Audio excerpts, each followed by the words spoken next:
Hello traders, welcome back. तो कल bank Nifty और कौन कौन से ऐसे स्टॉक्स है जो हम कल ट्रेड कर सकते हैं, उसके पीछे का लॉजिक क्या है वो भी हम देखने वाले हैं। ठीक है, तो देखो bank Nifty daily time frame में हमें क्या दिख रहा है कि हमने कल प्लान किया था कि ऐसे डब्ल्यू बनाकर उसके बाद में 42,680 और 42,700 एक बफर जोन है, उसके ऊपर सस्टेन करता है तो हमें इंटरडे के लिए ऊपर तक के टारगेट मिल सकते हैं और एक अच्छा ट्रेड प्लान कर सकते हैं।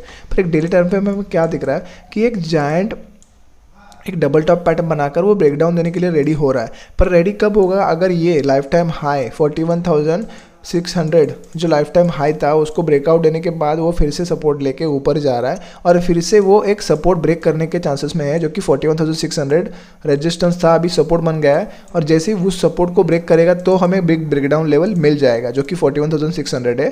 पर अभी क्या प्लान है, एक दूसरा पैटर्न भी बन रहा है जो कि डब्ल्यू पैटर्न बनाकर ऊपर के साइड जा सकता है। तो अगर ये 42,680 के ऊपर सस्टेन करता है तो एक डब्ल्यू इधर तक कंप्लीट करेगा, no doubt, chances are very high. तो यही प्लान रहेगा एक डेली टाइम फ्रेम में। तो चलो 15 मिनट्स में देख लेते हैं एग्जैक्टली हम कल उसको इंट्राडे के लिए कैसे प्लान कर सकते हैं। Bank Nifty 15 minutes time frame. ठीक है, बैंक निफ्टी ने हमारा कल का प्लान क्या था, एक inverse head and shoulder pattern था। जैसे इस 42,680 लेवल और 42,700 एक शार्प लेवल के उसके ऊपर सस्टेन करता है तो हमें फर्स्ट इनिशियल टारगेट इधर तक मिल जाएंगे, सेकंड टारगेट इधर तक मिल जाएंगे, नो डाउट। ठीक है, पर आज क्या क्या उसने एग्जैक्टली उस रेजिस्टेंस को अच्छा सा रिस्पेक्ट किया और एक शार्प 15 मिनट्स की कैंडल एक दे दी। और ये हमें पैटर्न दिख रहा है कि एक डबल टॉप पैटर्न बनाकर जैसे इसके नीचे सस्टेन किया, हमें इनिशियल टारगेट मतलब जो कि एक येस्टरडेज लो था जो कि था 42,800 का लो था, उसने एग्जैक्टली 42,850 का लो आज भी लगाया। तो प्लान यही रहेंगे कि एक ऐसे डब्ल्यू पैटर्न हमें दिख रहा है, हालांकि एक अच्छा सा पैटर्न नहीं है पर एक ह्यूज छोटा सा डब्ल्यू पैटर्न हमें दिख रहा है। और नो डाउट एक छोटा सा बिग टाइम फ्रेम में देखा जाए, एक आध घंटे के टाइम में देखा जाए तो भी हमें एक जायंट डब्ल्यू दिखाई दे रहा है।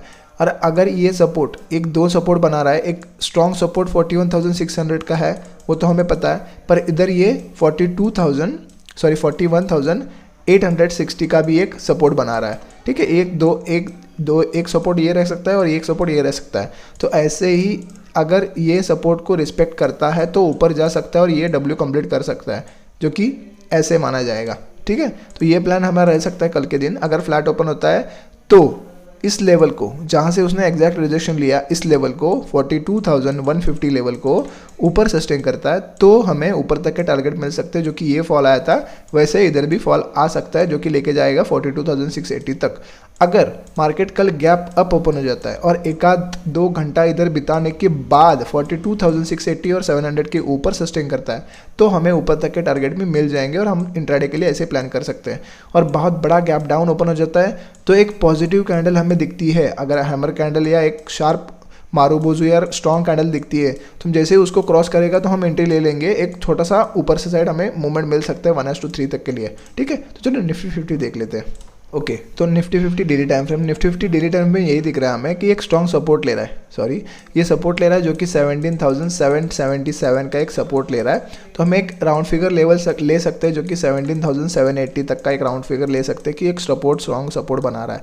पर भी चांसेस वही है कि हमने कल ही यही बोला था कि एक डब्ल्यू पैटर्न एक बनाकर इधर तक कंप्लीट कर सकता है, पर एग्जैक्टली उसने आज वही रेजिस्टेंस ले लिया जो कि 18,100 का एक रेजिस्टेंस लेके उसने एग्जैक्ट एक सेलिंग हमें दिखाई है और एक स्ट्रॉन्ग सेलिंग दिखाई है।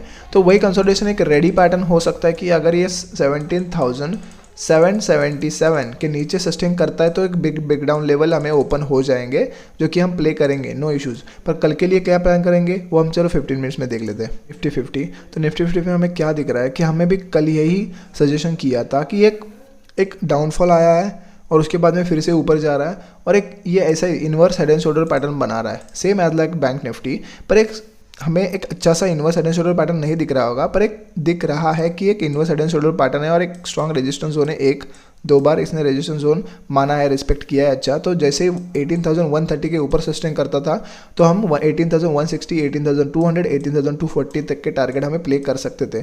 पर एग्जैक्टली आज उसने सेम बैंक निफ्टी जैसा इसको रेजिस्टेंस माना 18,130 को और एक शार्प कैंडल 15 मिनट्स दे दी। तो मैंने वही बोला था कि एक डबल टॉप पैटर्न बना रहा है, जैसे 18,000 के नीचे सस्टेन करता है तो हमें इनिशियल टारगेट्स मिल जाएंगे जो कि 17,900 के टारगेट मिल जाएंगे। ठीक है, 100 पॉइंट्स का उसने एग्जैक्टली वो रैली बनाई और हमने प्रॉफिट भी अच्छे से बना लिया। ठीक है, तो अभी यही प्लान रहेगा कि एक कंसोलिडेशन निगेटिव ट्रेंड में वो फिर से आ गया है, क्योंकि एक ऐसे एक फ्लैग एंड पोल का मूवमेंट इसने ऑब्वियसली दे दिया है। ठीक है, तो यही फ्लैग एंड पोल का मूवमेंट हमें प्ले कर सकते हैं कि फ्लैग एंड पोल का मूवमेंट ये है। अभी नीचे तक के टारगेट इनकम्प्लीट है जो कि 17,800।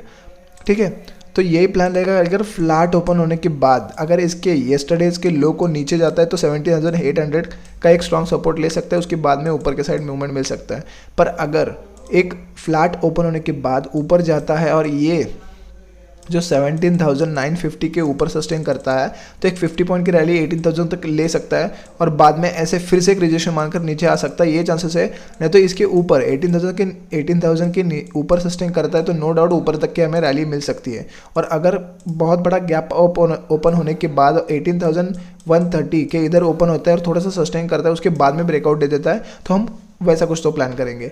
और अगर गैप डाउन ओपन हो जाता है तो कुछ तो पॉजिटिव हमें कैंडल मिल जाती है और उसके क्रॉस करती है 5 मिनट्स कैंडल, तो हमें उधर तक भी ऐसे एक कुछ तो प्लान करेंगे, क्योंकि हम टेलीग्राम ग्रुप में हर रोज़ अपडेट कर देते हैं। ठीक है, तो नो इश्यूज़। तो चलो स्टॉक्स देख लेते हैं हम कैसे उसको ट्रेड कर सकते हैं। तो पहला स्टॉक्स है हमारे पास अदानी एंटरप्राइजेस। अदानी एंटरप्राइजेस मैंने मेरे हर रोज़ प्रेडिक्शन वीडियो आप देख रहे होंगे तो हमको पता ही था इधर जिसने ब्रेकआउट दिया था, मैंने पहले ही बोला था कि अभी एक इनिशियल टारगेट इधर तक के कंप्लीट कर सकता है। 1 2 3 4 दिन में उसने इनिशियल टारगेट कंप्लीट कर दिया और हमने ये भी बोला था कि लाइफ हाइज पर ये कंसोलिडेशन कर रहा है। अभी एक अच्छा ब्रेकआउट दे दिया था। ठीक है, जैसे कंटिन्यूएशन फॉर्म में ऊपर सस्टेन करता है तो कंटिन्यूएशन फॉर्म में रहता था, पर एग्जैक्टली उसने रिजेक्शन मानकर ये नीचे आया। ठीक है, चलो छोड़ो वो बात नहीं है। अभी क्या कर रहा है, कंसोलिडेशन जोन बना रहा है, सॉरी एक कंसोलिडेशन रेक्टेंगुलर फॉर्म था, उसका ब्रेकडाउन देने के बाद वो अच्छा सा रिटेस्ट कर रहा है। ठीक है, पर इसके ऊपर सस्टेन नहीं किया, जो कि ब्रेकडाउन लेवल था उसका 3,850 के ऊपर उसने एक भी कैंडल डेली के लिए सस्टेन नहीं की है। और जैसे ही उसने रिटेस्ट किया एक शार्प निगेटिव कैंडल दी है। तो क्या चांसेस है, अगर मार्केट निगेटिव थोड़ा सा भी रहता है तो एक चांसेस आर वेरी हाई कि इधर तक वो टारगेट दे सकता है, जो कि 3,350 तक के टारगेट इनिशियल दे सकता है, क्योंकि एक फ्लैग एंड पुल अच्छा मूवमेंट में वो चल रहा है। एक निगेटिव कैंडल भी आई है। अगर फ्लैट ओपन होके इस आज के लो को नीचे सस्टेन करता है तो हमें 1:3 मिनिमम टारगेट इंट्राडे के लिए प्ले कर सकते हैं इसके। ठीक है, और अगर मार्केट निगेटिव ही रहता है तो हम स्विंग ट्रेड के लिए प्लान कर सकते हैं, जो कि इधर तक लेके जा सकता है। तो चलो दूसरा स्टॉक है हमारे पास HDFC बैंक।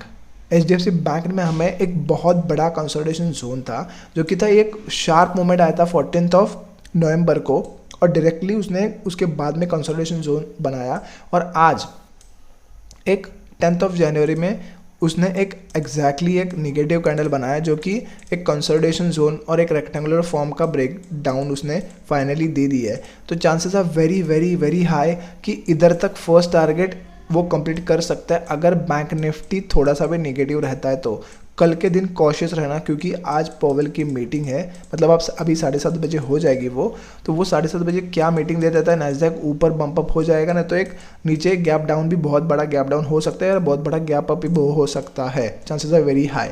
तो उसके हिसाब से प्लान कीजिए कि एक ब्रेकडाउन लेवल तो है, नो डाउट हमें चार्ट एनालिसिस से जाएंगे तो ब्रेकडाउन लेवल को चांसेस है वेरी है कि फ्लैट ओपन होके आज के डे के लो को नीचे सस्टेन करता है तो नीचे तक इनिशियल टारगेट्स हमें अचीव कर लेंगे। ठीक है, अगर बहुत बड़ा एक कंसोलिडेशन ऐसे मतलब फॉल में आया होगा तो थोड़ा सा पुल बैक दे सकता है, उसके बाद में फिर से एक डाउन साइड मूवमेंट दे सकता है। तो ये हम प्लान कर सकते हैं 1:3 तक का मिनिमम टारगेट रख कर। तो आज के लिए इतना ही, मिलते हैं हम नेक्स्ट वीडियो में, तब तक के लिए बाय बाय।